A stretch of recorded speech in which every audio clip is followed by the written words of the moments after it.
Hi everyone. आज हम discuss करेंगे लैग्रेंज मीन वैल्यू थ्योरम के बारे में। इसका प्रूफ देखेंगे कैसे करना है। सबसे पहले इसकी स्टेटमेंट देखिए क्या है।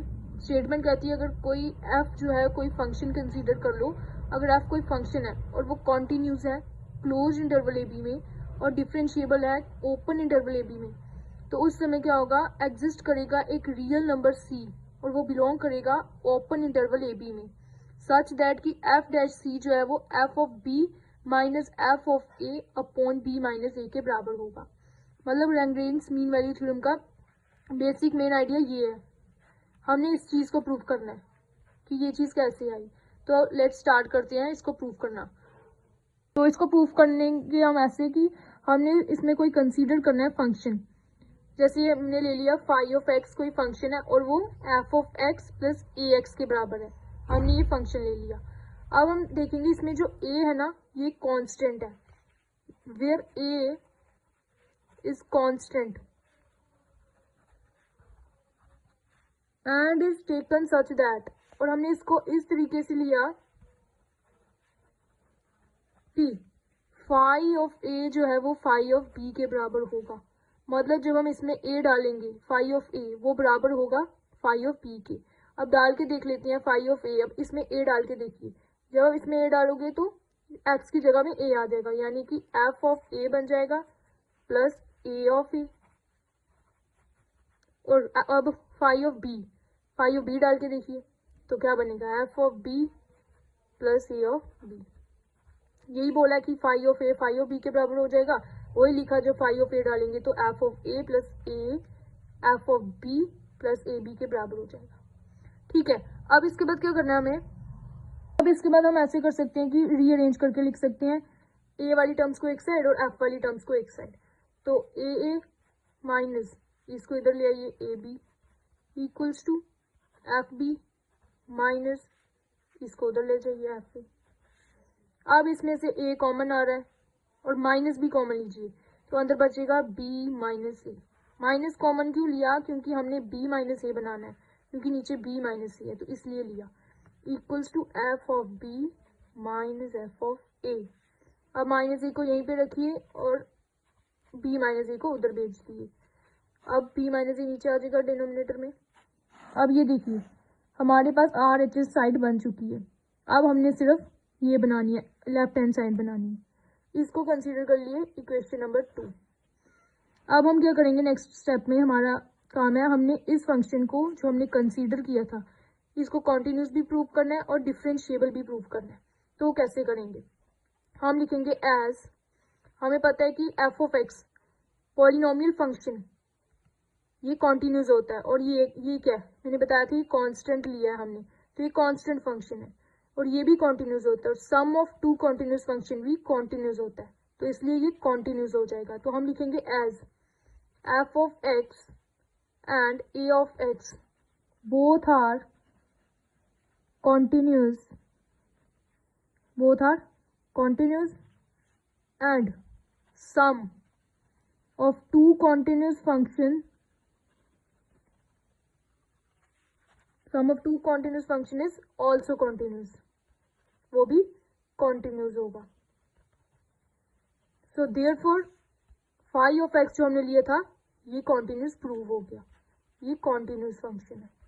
continuous फंक्शन इन कॉन्टिन्यूस किसमें होना चाहिए, क्लोज इंटरवल ए बी में, तो ये कॉन्टिन्यूस प्रूफ हो गया क्लोज इंटरवल ए बी में। अब हमारा सेकंड स्टेप है, हमने इसको प्रूव करना है differentiable in open interval a b में। तो इसको कैसे प्रूव करेंगे। अब देखिए कोई भी फंक्शन जो कॉन्टिन्यूस होता है वो डिफरेंशिएबल भी होता है। तो अगर ये दोनों कॉन्टिन्यूस थे, इनका सम कॉन्टिन्यूस था, अगर ये कॉन्टिन्यूस फंक्शन है तो डिफरेंशिएबल भी होगा। So therefore as we know every continuous function is differentiable। हर कोई continuous function differentiable होता है। so therefore phi of x is differentiable। तो ये differentiable हो गया इसमें ओपन इंटरवल ए बी में। ठीक है, ओपन इंटरवल ए बी में डिफरेंशिएबल हो गया। अब हमारे पास, अब हमने थर्ड चीज हमने ली थी कि फाइव ऑफ ए जो है वो फाइव ऑफ बी के बराबर है। कंसीडर किया था ना, ये इस तरीके से ए लिया था कि फाइव ऑफ ए जो है वो फाइव ऑफ बी के बराबर है। ठीक है, ये लिख दिया। पहली चीज हमारे पास ये आ गई कि दोनों कॉन्टिन्यूस है, यानी कि f five of x continuous है, फाइव ऑफ एक्स डिफरेंशिएबल भी है, और five of a five of b के बराबर भी है। और ये तीनों कंडीशंस रोल्स थ्योरम की हैं। रोल्स थ्योरम क्या कहता है, अगर ये तीनों कंडीशंस हों तो उस केस में बाय रोल्स थ्योरम, ये रोल्स थ्योरम की कंडीशंस आ गई, तो हम लिखेंगे by Rolle's theorem phi dash c is equals to 0। Rolle's theorem यही कहता है ना कि अगर ये तीनों कंडीशंस हमारी एग्जिस्ट करें तो उस केस में एग्जिस्ट करेगा एक real c such that phi dash c जो है वो 0 के बराबर होगा। ठीक है, इतनी समझ आ गई। अब इसके बाद क्या करना है, हमने बस फाई डैश सी की वैल्यू निकालनी है। तो वो कैसे निकालेंगे, पहले हम फाई डैश एक्स निकालेंगे, पहले हम फाई डैश एक्स निकालेंगे, फिर उसमें सी डाल देंगे। तो फाई डैश एक्स कैसे निकालेंगे, पहले हम फाई एक्स की डिफरेंशिएबल कर लेते हैं उसको। तो चलो करते हैं। तो हमारे पास फाई एक्स ये देखो दिया है f of x plus a x.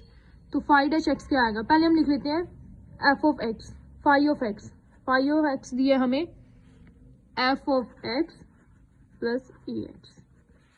अब हम फाई डैश एक्स निकाल लेते हैं। तो ये किसके बराबर आएगा, इस फंक्शन का जब हम करेंगे डेरिवेटिव तो क्या आएगा, एफ डैश एक्स प्लस इसका क्या आएगा, एक्स के साथ करेंगे तो ए। ठीक है, अब हम क्या कर देते हैं, अब इसमें सी डाल देते हैं क्योंकि हमने फाई डैश सी निकाला। तो एक्स की जगह सी पुट कीजिए, तो आएगा एफ डैश सी डाल दो इधर भी प्लस ए। ठीक है, अब हम क्या करेंगे, अब फाई डैश सी को 0 पुट करना है तो इसको 0 पुट कर दो इस टर्म को। देयरफॉर फाई डैश सी जो है F dash c plus a 0 के बराबर हो जाएगा। ठीक है, तो एफ डैश सी 0 के बराबर हो गया, sorry f dash c plus a 0 के बराबर हो गया। अब हम क्या करेंगे, एफ डैश सी को यहीं पे रखेंगे और माइनस ए को उधर भेज देंगे, माइनस ए हो जाएगा उधर जाके ए।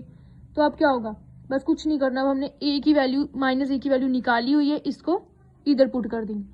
तो therefore f dash c will be equals to, ये हमने निकाली हुई है क्या, f of b minus f of a upon b minus a. बस यही हमने प्रूव करना था। और आप देख सकते हैं ये जो हमने यहाँ पे लिखा था प्रूफ, यही हमने प्रूव करना था, f dash c equals to f of b minus f of a upon b minus a, और यही हमने प्रूव किया, hence proved. So thank you students for watching this video. I hope आपको समझ आई होगी। So please comment, like, subscribe and share. Thank you.